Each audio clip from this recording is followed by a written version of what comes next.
We've got time for some questions, so yes, ma'am. I was a few minutes behind, so sorry if I missed this, but has there been any indication at this point of foul play or anything of that nature? There is no evidence to support foul play is involved in the disappearance of Sebastian. But at this point, you don't rule it out? We're not ruling anything out. So 5 weeks, and you guys covered so much ground, searching, going back, researching, checked out every case of a possible sighting, nothing confirmed, not a trace of Sebastian anywhere, nothing found, no footprints, no video, nothing. Nothing that has taken us to locate Sebastian. And are there any working theories? We come up with theories almost daily and try and investigate and make sure that we're doing everything we can to find Sebastian. Share any of those? No, sir. 2 questions, if I may. Have you ruled out Sebastian's mom's and stepdad's involvement in this case? And as a follow-up, have you cleared their alibi? I think the TBI said it best. They've been nothing but cooperative with law enforcement since day one of this investigation. There is no evidence to support foul play on the part of Sebastian's parents. Sebastian Rogers' case, you will know that we are fast approaching the 3-month mark of his disappearance. It is absolutely heartbreaking. Many have seen red flags from his mother, Katie Proudfoot, and his stepfather, Chris Proudfoot. If you guys haven't watched this video that I posted last night, please check it out before watching this one. In that video, I play a clip of Katie talking about moments after she realized Sebastian was missing. Is she telling us what happened with her body language? Well, today I want to take a look at that same clip. The more I look at it, the more red flags I see. Take a look at this. What do you see? I jumped in my car and I drove around the neighborhood and I drove over by the school, and he's already, at this point I was hysterical and I was crying. I jumped in my car and I drove around the neighborhood and I drove over by the school, and he's already, at this point I was hysterical and I was crying, and he's already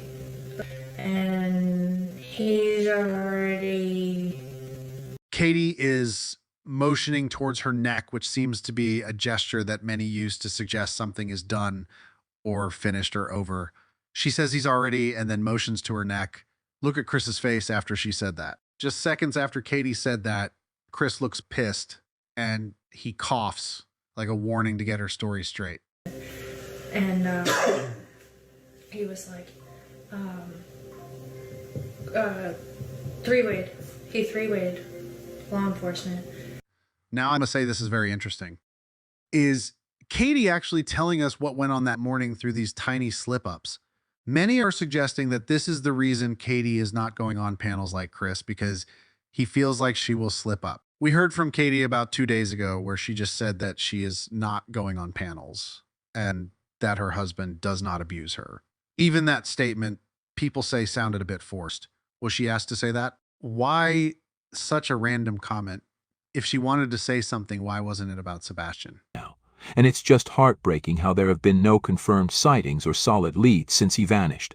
According to his mother, they had dinner at the Texas Roadhouse and then went home to Hendersonville, Tennessee.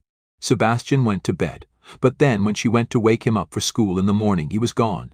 He wasn't caught on any cameras leaving the house, even though Katie and Chris Proudfoot insist he went out the front door.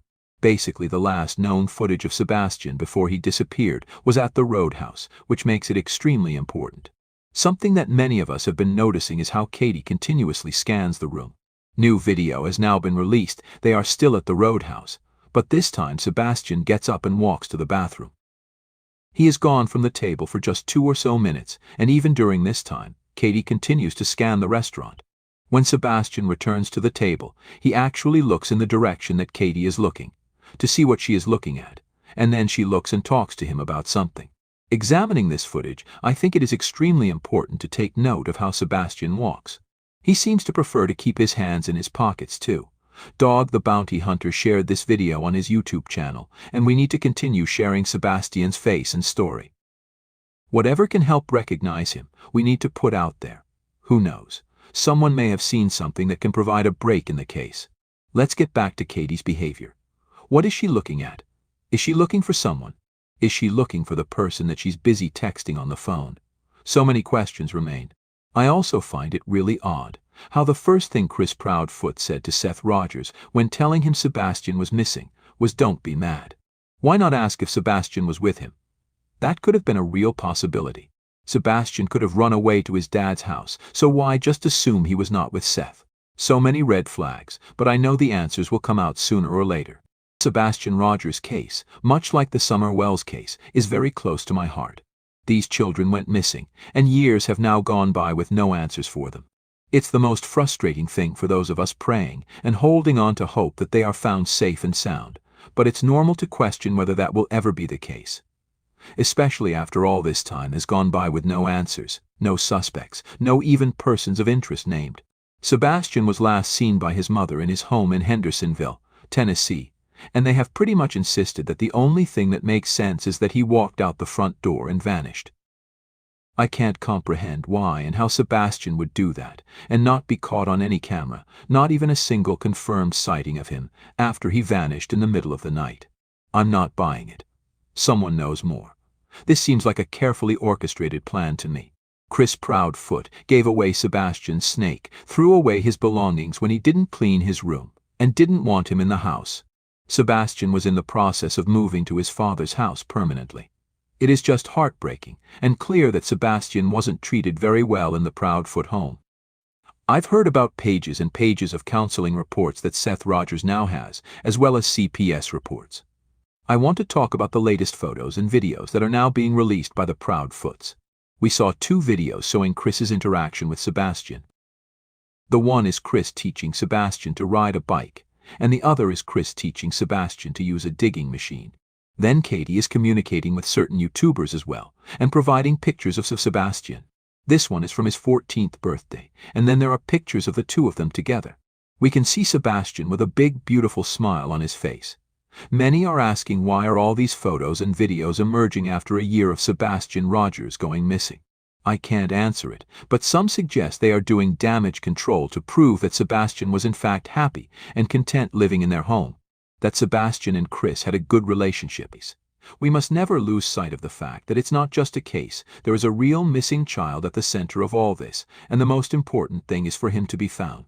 There has been tons of drama, speculation, and lies in this case, but Sebastian is still somewhere out there, and to be honest, I'm not even convinced that there are any searches being done for him. Apparently, law enforcement are not taking an investigative approach. Have you asked yourself this question? Law enforcement says this is not a criminal investigation, so why did they immediately go and search a landfill? What evidence did they find that led them to that landfill? I wonder if they are not keeping everything under wraps so that the perpetrators believe they are not onto them, collect all the evidence, and then make arrests. I think that is a real possibility. They don't want to scare anyone just yet. From the start of this case, the people who have been scrutinized the most are Katie and Chris Proudfoot, especially after it was revealed that Chris hit Sebastian with a belt, didn't want him around his biological daughter, and apparently couldn't deal with Sebastian's issues anymore, so wanted him to go stay permanently with Seth Rogers. It is all massive red flags. Then Katie decided to leave the last place her son was seen and go hours away with her husband. She claims to believe that someone has her son, but never pleaded or offered up a reward for his safe return. I'm just saying, sometimes the answers are staring us right in the face. Some YouTubers are claiming to have local contacts in Hendersonville, Tennessee, and this adds to the suspicion even more that someone close to Sebastian had something to do with his disappearance. I'm going to play a clip from this channel called Crime Time Buzz. Take a listen. The sedan had pulled up. They knew Sebastian did not walk out of the home on his own. They knew Sebastian had been removed from the home. They knew it was not a stranger. And I know this to be true because locals have told me they were told it wasn't a stranger, that they didn't have to be feared. But not all of the public was told that, my friends. Just this is from people who, heard. Okay? They knew this. So when Mr. and Mrs. E released the other night that local officials, elected officials, detectives are telling them that they know what happened to Sebastian and who's responsible, I totally believe them because I've heard the same thing. The mother of Sebastian Rogers really know about the night he vanished? Or is she completely innocent in his disappearance? Katie says that she believes Sebastian is out there somewhere, and she wishes she could wake up and this entire thing would be a nightmare. Many have speculated that Katie is not telling the entire truth, mainly because a lot of us parents couldn't understand her actions. Those of us following other missing persons cases know that the parents usually don't even want to leave their home if the child decides to return there. Katie, on the other hand, left the last place her son was seen at and moved hours away with her husband to stay with him in the camper, stating that she was scared to be alone in the house. She hardly spoke when they were interviewed. Chris Proudfoot did most of the talking, and according to them, he wasn't even at home. Let's talk about the accounts of Sebastian not wanted in the Proudfoot home and how he was supposed to go stay permanently with his father. During Katie's latest interview, she referred to Sebastian in past tense, making us wonder whether she knew that he was no longer with us. She gulped and collected herself quickly after that. Take a look.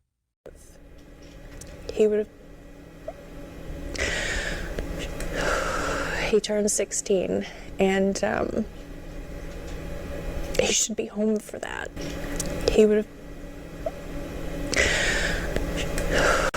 He turned 16, and Well, now I have seen information online that really boggles my mind, and I want to get your guys' opinion on this.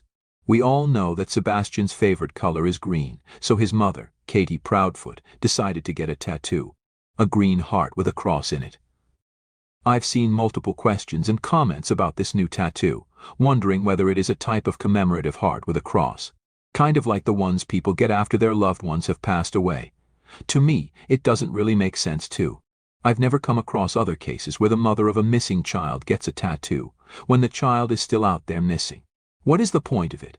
I've seen multiple cases where family members have got tattoos after the body of their loved one has been found though, and it's official that they are no longer with us. Are we maybe reading too much into this tattoo? Green hoodie woman that was the talk of the town a few days ago has now been ruled out. At first it seemed like this could be a very possible lead in the Sebastian Rogers case. This person was walking out of the shrubs, seemed like there was an exchange between this green hoodie woman and Katie Proudfoot, as Sebastian watched closely. The green hoodie woman then went inside the roadhouse just to use the bathroom and left shortly afterwards. Not sure if she was picked up or where she went after that. Anyway, Dog the Bounty Hunter and his team urged the public to identify this woman because they wanted to speak to her. Apparently her behavior was suspicious and her movements deliberate. Dog says that all sources suggest Sebastian is still alive, but no longer in Tennessee. The Sumner Sheriff Department obviously got a lot of questions and concerns about the green hoodie, basically forcing them to make a statement. Apparently they have interviewed this woman and ruled her out. I am interested to know when that interview took place. Is it after the footage was released by Dog and his team or before? Now we know. Dog said that it was not his team that installed the surveillance cameras that captured Green Hoodie. They are just sharing what they got with the public.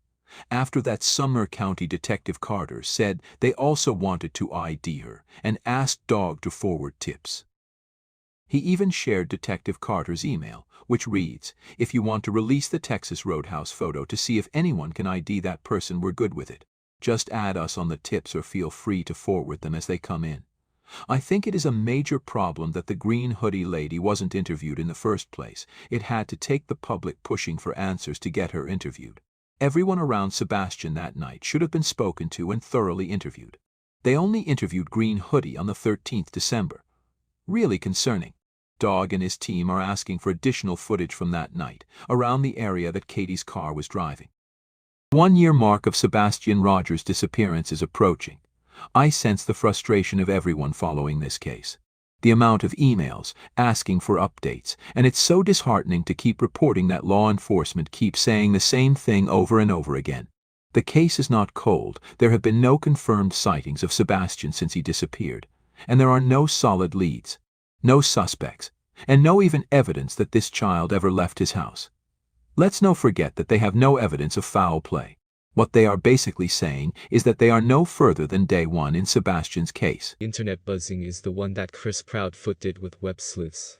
It was absolutely heated, especially with Seth Rogers joined the panel. Chris clearly wanted to dominate and control the conversation. He screamed over others, and even called Seth names. It was absolutely ridiculous, and I can't imagine how he talked down to Sebastian, if this is how he behaves for the world to see. Just disgusting. Chris tried to clear up some rumors that are going around, and one question he was asked by Seth's PI really grabbed my attention. He was asked what he thinks happened to Sebastian. First, he said he doesn't know. Then the PI pushed a little more, saying just his knee-jerk reaction, what does he think happened? His answer surprised me. He said Sebastian walked out the front door, onto the porch and then vanished into thin air. He said he knows Sebastian went out to the front porch and vanished. That is what he thinks because that is what he knows. How would he know that? Chris then explained that all the other doors in the house had a key to open and lock. They were all locked when Katie got up that morning. The front door, however, never needed a key. It had a keypad. Chris says the most conceivable way that this makes sense is that Sebastian walked out the front door and vanished. But then how did no cameras in the area pick him up? It was said that the neighbor's camera picked him taking the trash out the night before. So why not now? If he walked out the front door. Chris says the cameras can sometimes miss things if it's too dark. I don't know about that. What about a dog scent? He walked out of the house and went where? He cannot just vanish. Also, Chris adds that he left the house with no shoes on. He only had a few pairs of shoes, and all of them were accounted for. He was growing, so he only had a few pairs. To be honest, it makes it even more unbelievable that they think Sebastian just walked out the front door and vanished. That seems even more unlikely in my opinion. Those keypads, don't they make a noise when pressed? Proudfoot has been looked at closely from day one in the Sebastian Rogers case. Some of his statements are questionable to say the least, as well as the unforgettable bite marks on his arm, and talking more than Sebastian's own mother in interviews. It's all red flags. In the clip I'm about to play for you, it's interesting how Chris is adamant that Sebastian went out the front door, and gives his reasons. Many believe there are hidden truths in this statement. Take a listen. I don't know. For the love of God, I wish I had an answer. I wished we had something to go off of, but we Chris, don't. I asked Seth this a few weeks ago, and so just no thought, I hear you. in your gut, spit it out. Doesn't matter if it sounds completely off the wall. What is your knee-jerk reaction to what happened? Sebastian walked out of the house, stepped off the porch, and has vanished into thin air. That is what I think, because that is what I know. But what do you mean you know? I've been part of the investigation since day one. Okay. And if anybody else out there that's got some information in regards to where Sebastian has went, because last time I checked, there's not one shred of He evidence. knows he walked off the porch, is what I'm asking. I'm telling you, unless this kid is just in the thin air on my front porch, he sure had to go somewhere, so he had to walk off the front porch.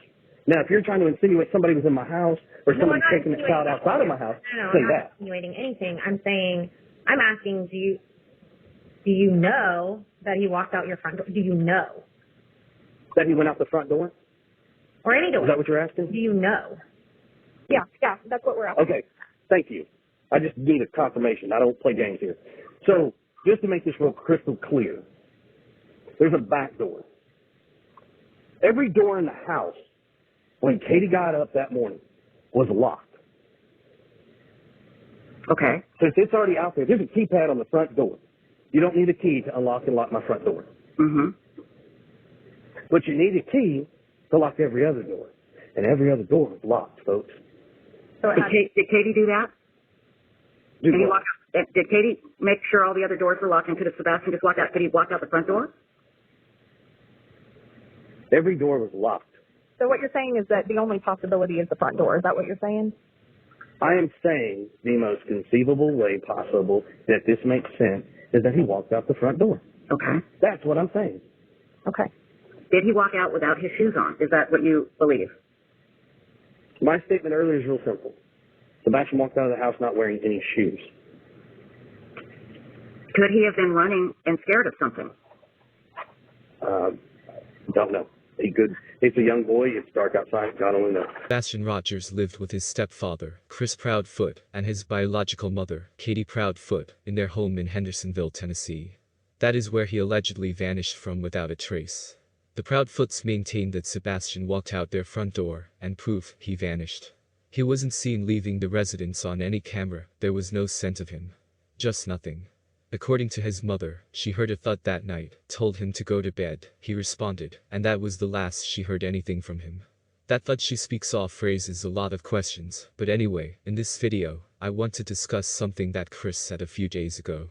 He started off by saying this is a very simple case, if you take away all the drama.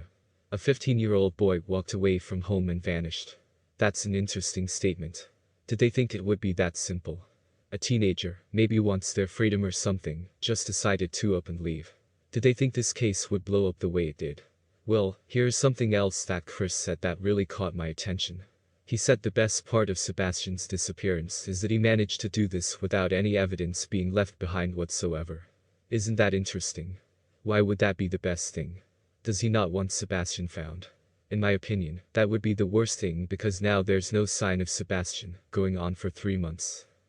It's probably a very boring case if you took away all the crap. It's just a simple, we have a 15-year-old autistic child that is missing. And unfortunately, the best part about it is he has managed to do this without any evidence left behind whatsoever. That is the most unique aspect of this case.